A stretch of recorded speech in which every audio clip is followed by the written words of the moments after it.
We've been hearing about a lot of violence at CCSD schools and even on their school buses.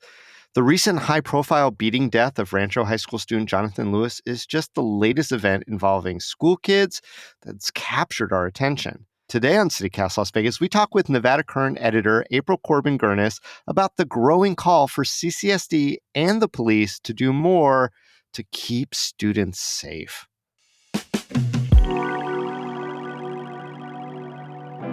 It's Monday, November 20th. I'm Dayvid Figler. Here's what Las Vegas is talking about.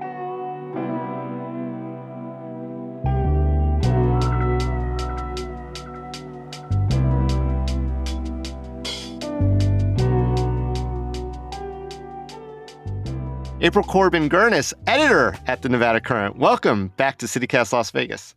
Hey, thanks for having me back. It's deputy editor, but I'll take the promotion. I'll tell my boss. Well, as long as your boss is doing the pay raise, you've got it. There you go. There we go. So, April, a lot of new developments coming in. What happened at Rancho High School that's led up to 8 teenagers, maybe more, being arrested for murder?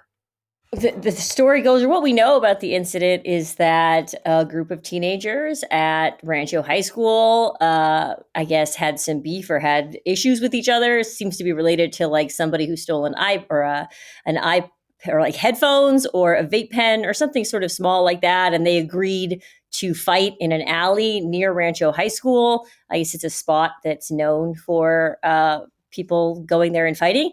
And this kid, Jonathan Lewis Jr., went there, I guess, presumably to sort of help defend a friend, and sort of knew he was going to get into a fight, but apparently in that alley did not realize that he would be sort of jumped by a group of teenagers. Originally, it was reported as 15. Now, Metro officers have said that they're looking for 10 kids. I think 8 of them, like you mentioned, have been arrested already and charged with murder. Yeah, as of the time of this recording. Mm-hmm. But yeah, and then as of right now, there are 2 suspects who are still out there. Their photos have been released to the public. So I would imagine it's only a matter of time before somebody identifies them and we see probably 2 more arrests. But that's sort of what we know about it right now. Yeah. I mean, this incident, one of many we're hearing about. We're seeing stats that there are over 7,000 violent incidents involving students, and it seems to be trending up from at least the years before since, kids got back to school. Why are we at this point in time right now? It's just a hard question, but why? Yeah, I mean, a lot of people are pointing to the pandemic and that year plus of sort of social isolation of students. They were out of the classroom, out of social settings for a solid year, longer, depending on what districts people were in. And obviously that's going to have an effect on students at all grade levels. And they've done studies and surveys of schools and educators post-pandemic. And it was like overwhelmingly school officials have said, we are seeing a negative impact in terms of rowdiness and misconduct and students not following rules. There's been a huge spike in chronic absenteeism. So students not even going to school, which begs the question, like, what are they doing outside of that? I've seen a lot of speculation about sort of social media and the, sort of fight accounts that have popped up on Instagram of schools and glamorizing school fights. And that kind of, I grew up in an era where you saw videos and somebody was always shooting like World Star or whatever it was, like that website that was really big. It's been around, but I think there's sort of some people who think there's been an increase in it on that front. It's obviously multifaceted. Is the school district doing a good job of identifying actual, like, direct causes? It's a complicated question. It's kind of hard to tell what that metric is. I think there's a question of whether or not the schools and school officials can necessarily do something directly. Like, are our schools creating atmospheres that sort of lead to these kind of violence, or are kids coming to school violent because of sort of outside pressures? At what point are they I think who's to blame or who can be the person who stops this kinds of thing is a complicated question. I mean, certainly there's been a lot of talk about this sort of move towards restorative justice and not just blindly expelling and sort of suspending students. There's been a lot of that. In some ways, it's become a scapegoat where people are sort of saying, this is why, because they know we won't expel them. But if you look at some of the most violent incidences in CCSD, they didn't necessarily come from students who had long records with school PD. Like I'm thinking of the student who brutally beat that teacher at El Dorado last year. That student did not have a record. That was not a problem student who had been flagged and that people were trying to kick out of that school. There's something else going on, and I think that we can't sort of forget that context, that we're talking about students and student violence, but we're also talking about, you know, look at the violence that's been at school board meetings over the last few years. It certainly has gotten to a fever pitch in those meetings, to a point where people do get expelled, not from school, but from those meetings themselves. And April, you're triggering all these things in my head. On the one hand, they're still kids with brains forming and all the emotional challenges that they might have, or other, mental health challenges that may or may not be identified or treated. Also, kids just being so afraid that they bring weapons to school in a very defensive posture, not to cause problems, but that in itself is a problem, right? And those kids, if they get caught with the weapons, they get in trouble. Everyone's getting in trouble. Everyone's getting in trouble. You mentioned restorative justice, and certainly it's gotten the worst rap of any approach to curbing what's going on. I think it wound up getting scaled back and even defunded in the legislature. Is there a discussion about using something, maybe not restorative justice, whatever that means to, anybody, but like that's not arrest or suspension, to address conflicts that are happening between students or brewing between students? Yeah, so the state has been, even before the last few years of restorative justice sort of becoming a buzzword, and even before the legislature sort of did what they did and tried to push it sort of more institutionally across the entire state, schools were moving in this direction towards focusing on social emotional learning and like the whole student, right? And sort of identifying students who were at risk of problems like that, like students who are at risk of not coming to school and at risk of violent behavior and those things, sort of addressing them and figuring out early on what the issue is, right? I think that's been a movement, and there's nothing wrong with that movement. I'll say, and I think that early in the state has done presentations that say early reports say that that's sort of that bullying is down at schools who are embracing those models, and suspensions are down at schools that are embracing that model. Why aren't we hearing those stats, April? I never hear that. I'm only hearing violence going up, more weapons being found, things getting more dire. These woke restorative justice policies aren't working, but you're saying that in some instances, these alternative approaches are showing a downturn? How's that being eclipsed? I think because the progress is moderate compared to the violence and sort of blood and actual deaths and body counts of the other thing, right? It's hard for me even to sit here and be like, well, these early reports from the state say that bullying is staying flat or marginally going down at certain schools, versus, hey, a teacher got almost beaten to death by a student, or this student was found in a lot, or there's videos. I mean, it's obviously that's a bigger problem, and we don't need to go into sort of media literacy and what bleeds leads, But there is that sense that it's very easy to overlook the smaller gains that are being made because there are such things happening. Both things happen at once, and it's complicated. Incidents like the one at Rancho that just happened, those are not on school grounds. Those are near school grounds in an alley that reporting says that the school police know that that's where the kids meet up to do their fights or whatever.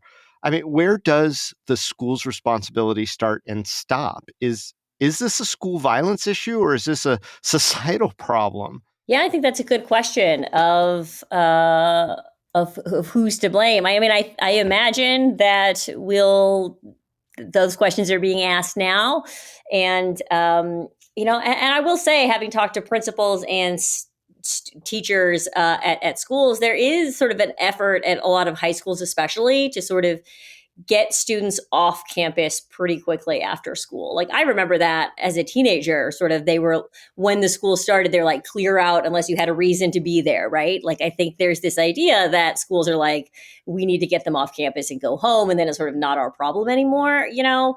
In case of CCSD police, they are sort of first responders, and they do go to incidents in the immediate area, and then it obviously goes to sort of Metro's jurisdiction or whatever. So I think they did arrive on scene, and Rancho has said that staff from the school district were involved in terms of helping students and obviously trying to save that poor kid's life, Hmm. and they sort of did their part. To what extent they're sort of culpable in it, I think that might depend on like, did anybody at the school know that those kids were going to meet up there? Like, is it, if it's true and it's documented that that alley right next to Rancho is known for that, what responsibility do they have? Like, that's different whether or not you want to look at it legally or sort of ethically and morally, right? Oh, no, but legally, eventually, if not this case, some other case where the district will be sued or, and that sort of accountability will be sorted out by a judge or even a jury. But I think people also are wondering, like, what about the parents and the parent engagement? Like, if kids have to scatter, right? Like, you'd think their parents would have to pick them up, but not all parents have the resources to be there for their kids at the end of the school day. So, what's the responsibility and whose responsibility to make sure these kids are getting home as opposed to just loitering or wandering or getting involved in everything from mischief to here alleged murder? I know, and there that gets back to the sort of bigger societal thing, right? Where at what point do we zoom out and go, hey, maybe more kids wouldn't be having fights in alleys if we had more, after school activities that they could participate in? What if we had more sporting events and more things, and more Arts. community building, more arts, Thank you. I just got to put more arts in whenever sports comes up. yeah, what if we had more arts and things like that? What if we had better opportunities and stuff for them to stay engaged and be active in a different way? What if Vegas was more kid friendly, What if it was more kid friendly? Like what if more our kid yeah, engaging? what if our Let's put it that way. what if we had more options other than hanging out with your friends, which we know can lead to, shenanigans one way or another, or getting a job at McDonald's, right? Like those are the two options that kids have, or going on the internet, which is a sort of cesspool of bad ideas for a lot of teenagers and really sort of damaging. So I think that's worth asking also. I think so too. And as a societal thing, when we hear back from the community, usually adults, they are calling for more prosecutions, more certifications as adult, more strict measures. How is race playing into some of these community reactions? I mean, what are you seeing in the case of the Rancho High School students? Let's be clear in the sense that as of this recording, it hasn't been released what race any of the teen students who were arrested are. But you're seeing that chatter. Yeah, but I'm going to preface that with saying, but that's true. But also that there's video of the incident that's going around, and the immediate reaction on the internet, and especially among right wing, sort of conservative websites, is that it was a mob of black kids who beat a white kid, and they should be deemed a hate crime. And we're seeing a lot of that. We've even already seen sort of local reporters who were reporting the facts, which is that we don't know the race of any of these alleged participants, but they're sort of already getting attacked for not reporting the truth, because people sort of see this as racism against a white kid, which obviously we just don't know the facts on that yet. We don't know the motivations. There's been nothing on that. But people have their opinions and they're loud and they push, and this becomes part of this narrative to prosecute them harder, stronger. And even as part of the community wants to make everything about race or wokeness or whatever the hell it is, you don't really know why something like this happens. Have we been hearing from CCSD students reacting to this case and the potential consequences that are already unfolding? I'm sure students are talking about it. I'm sure it's a huge conversation point when upwards of 10 students were sort of involved. I haven't spoken to any Rancho high school students. I don't know. I do know that Metro has said that they have at this time they don't believe that there was any sort of racial motivation, and that they're not sort of looking at this as a hate crime. CCSD, understandably, I suppose, has been pretty mum on the topic. They shared a letter that was sent from the principal of Rancho saying this is a tragedy and that they are, participating with local law enforcement, and that they have resources available for them, but they're sort of trying to take a step back away from that, I think. So we'll have to see whether or not that narrative sort of continues, or where it gets addressed sort of in a real sense by authority. But right now it seems to be pretty restricted to the internet comments. Why do you think this story at Rancho High School has struck such a chord? And where do we go from here? Yeah, I mean, I think that the viral video sort of really made an impact here. It is horrific to think of anybody being swarmed by 10 or so other people and being beaten. And I don't recommend anybody watch the video. But if you have watched the video, you know that, this kid was defenseless. The Metro has said that he sort of was unconscious or not available to protect himself after a certain point, and that he was still kicked and beaten and to his head and things like that. And it's just brutal violence that happens here. And I think that makes it register with people, among just tragedy after tragedy that seems to happen. I mean, right before that happened, there was a teenager who was found near Harney Middle School, also on the east side of town. We don't know the details on that yet. Days before that, then on Halloween, there was a high schooler who was shot.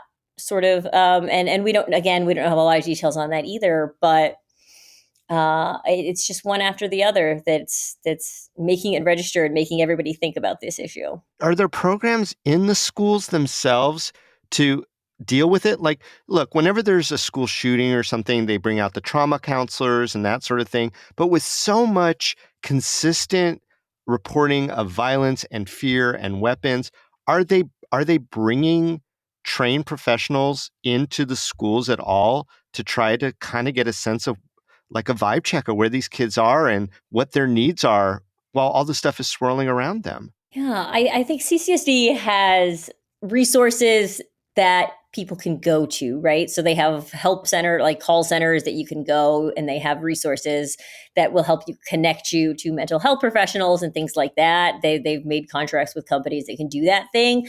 But a lot of the time with those sort of programs, the onus is on the person to reach out, right? So there's no coming in and checking in on them, because when you have a high school has thousands of students in it, I think that's a big ask and a hard sort of, especially with all of the vacancies we have across the district, it gets harder. And that's why some of this eventually goes back to just understaffing of our schools in general, right?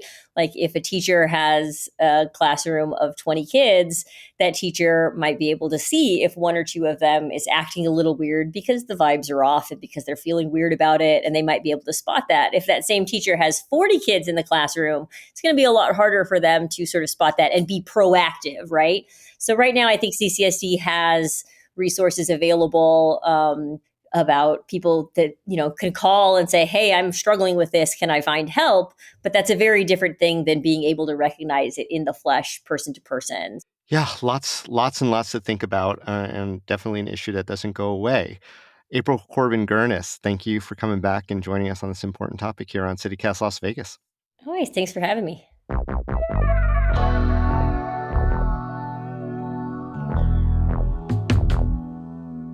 And that's all for today here on CityCast Las Vegas. If you enjoyed the show, send this episode to a friend and let's keep the conversation going for our students. We'll be back tomorrow morning with more news from around the city. Till then, stay lucky.